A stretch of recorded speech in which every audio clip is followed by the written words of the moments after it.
What is bronchiolitis? So bronchiolitis is the inflammation of the small airways in the lungs. Okay, so these are the small tubes that lead the oxygen into the lungs.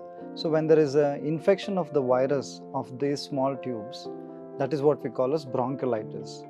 So it's very important. One makes a distinction between bronchitis, which is a exclusive in an adult disease, from bronchiolitis, which is essentially a disease in the infants. It's a problem within the infant or maximum up to the age of 2 to 3 years. How is bronchiolitis different from common cold? It starts with a little bit of cough, little bit of cold, and some children, especially if they're older children, it can just stop at that they may have a little bit cough and cold, they may have some sneezing for a few days and it gets better. So the symptoms are mainly based around the nose and the mouth. So they may bring up some phlegm. So that is what we call as common cold. Okay, so that can happen in children who have already been exposed to this infection previously. So they have an immune system that is functioning well and it gets rid of the virus then and then. So it stops at the throat.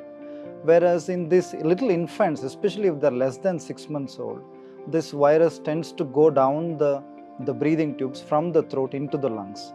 When that happens, that cannot be called as just a common cold. Now it is spread to the lower airways, lower breathing tubes within the lungs, and that tends to produce what we call as mucus. When that is happening, babies struggle to breathe.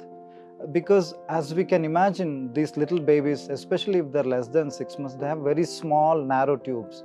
Even little tiny bit of phlegm is enough or mucus is enough because of this infection to cause breathing difficulties. So if a child who has started out with common cold, cough and cold, we call it as coryza in medical terms, and though slowly over a period of 3 to 4 days can spread down to the chest and starts causing breathing difficulty. So if it is causing breathing difficulty, that can affect their feeding.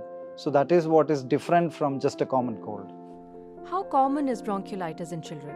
So what we are seeing is, we say roughly about 2 to 3% of children. So especially infants, if we see about 100 infants, about 2 to 3% of infants will require hospitalization. Means the fewer, little more than 2 to 3% may get infected, but not do they all require hospitalization.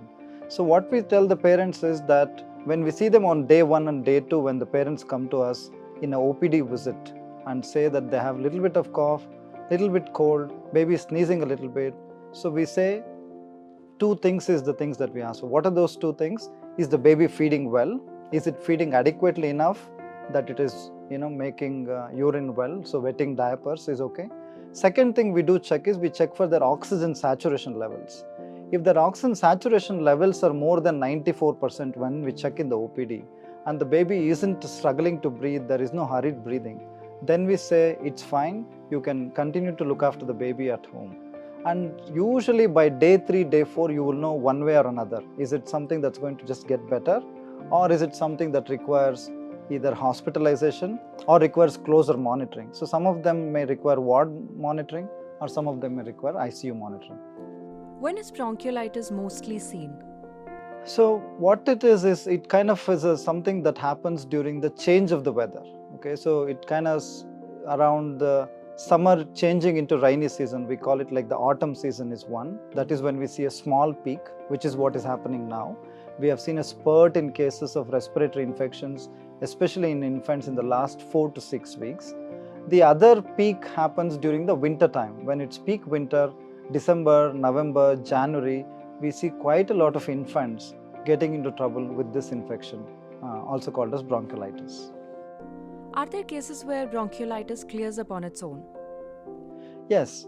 So by definition, actually, it is a self-limiting condition. So as I said, the course of the illness is that 2 to 3 days of cough and cold that slowly progresses to affect the lower airways and start giving breathing difficulties.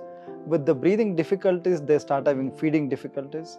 And once the feeding gets affected, babies become very drowsy and lethargic, and that's what worries the parents. And usually by day 7, day 8, all the symptoms abate and the child gets better. So there isn't any specific one medicine that we can give.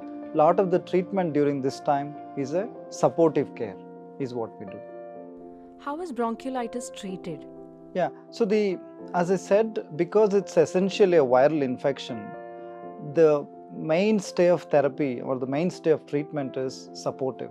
So as I said, if the baby isn't feeding well, we need to ensure that they're well hydrated. One of the things we tell families and the parents is that you can feed the baby more frequently and less quantity. Okay, instead of feeding the baby once in 4 hours, you feed them once in 2 hours, but feed for a smaller length of time. So that is one way. Second is sometimes occasionally we may actually give a IV fluid if the baby is breathing so hard and that we have to give a respiratory support oxygen therapy. We may decide to put a IV line and give IV fluids. So that is to hydration. The third one is again the oxygen levels is the key here, because if the oxygen levels are dropping, then the child definitely requires hospitalization. Depending on how much the oxygen is, if it's very low, we may admit the child in the ICU. If the oxygen levels isn't too bad, we may admit the child in the ward. So this first is the hydration of the child. Second is the giving oxygen support. These are the two main therapies actually that is being very widely recognized in a medical science. There is other things that we can do. Some babies with this condition may have a little bit of wheezing, may have a lot of phlegm that is making them struggle to breathe. So we may use some nebulizations to ease the situation. So this is what the mainstay of treatment is. What are the preventive measures against bronchiolitis? There is a couple of important things to remember. Now, babies are supposed to have pneumonia vaccine, which is the pneumococcal vaccine, which is 1 month apart. That is one thing we suggest parents do. We tell parents to religiously get the flu vaccine done once a year. Okay, that is first thing. Second is if there is somebody in the household who's got cough and cold, because this RSV virus or the viruses that we are talking about can affect any one of us. But the good thing is we all get away with it just with little bit of cough and cold for a couple of days. We cough and splatter and get better, whereas the babies tend to get affected badly. So if there is somebody in the household who has a cough and cold, must really stay away from the child, because it is quite contagious. This virus it actually spreads by droplets. So person carrying the virus can give it to another person. So that is how it is spreading from one to the other.